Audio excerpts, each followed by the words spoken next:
क्या बताएं आपसे हम हाथ मलते रह गए, क्या बताएं आपसे हम हाथ मलते रह गए। गीत सूखे पर लिखे थे, बाढ़ में सब बह गए। गीत सूखे पर लिखे थे, बाढ़ में सब बह गए। भूख महंगाई गरीबी इश्क मुझसे कर रही थी, भूख महंगाई गरीबी इश्क मुझसे कर रही थी। एक होती तो निभाता, तीनों मुझ पे मर रही थी। जोहार, आदाब, नमस्कार। मैं जुबैर अहमद। आज की जो मैं कहानी आपको सुनाने जा रहा हूं, यह कहानी आपको अंदर से हिला करके रख देगी।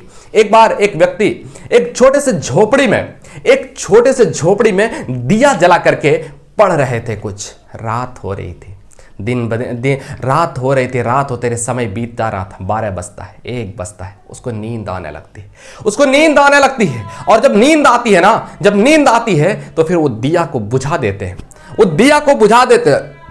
और फिर सो जाते हैं। जब सो जाते हैं ना, तो फिर उधर से चंद्रमा की रोशनी उनके घर तक आ जाती है।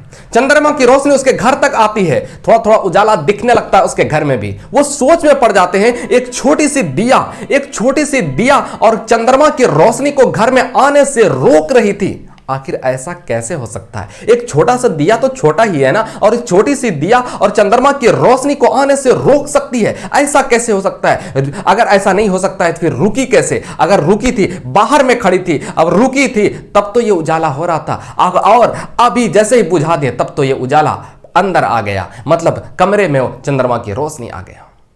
दोस्त, एक कहानी का मैसेज ये है कि प्रकृति का रहम करम हमारे ऊपर तो है ही, लेकिन हमारे अंदर छोटी छोटी घमंड के दिए बहुत ज्यादा हो चुके हैं, और यही घमंड की वजह से बाहर हो जाता है उसके रहम, उसके करम, उसकी ममता बाहर हो जाती है। वरना किताब में लिखा है कि एक मां जितना प्यार करती है, उससे 70 मां से भी ज्यादा वो प्यार करती है। अपने बंदों से प्यार करते हैं 70 मां से भी ज्यादा। अब उसके बावजूद भी देख लीजिए आप कितने परेशान हाल है। क्यों? क्योंकि हमारे अमाल अच्छे नहीं है,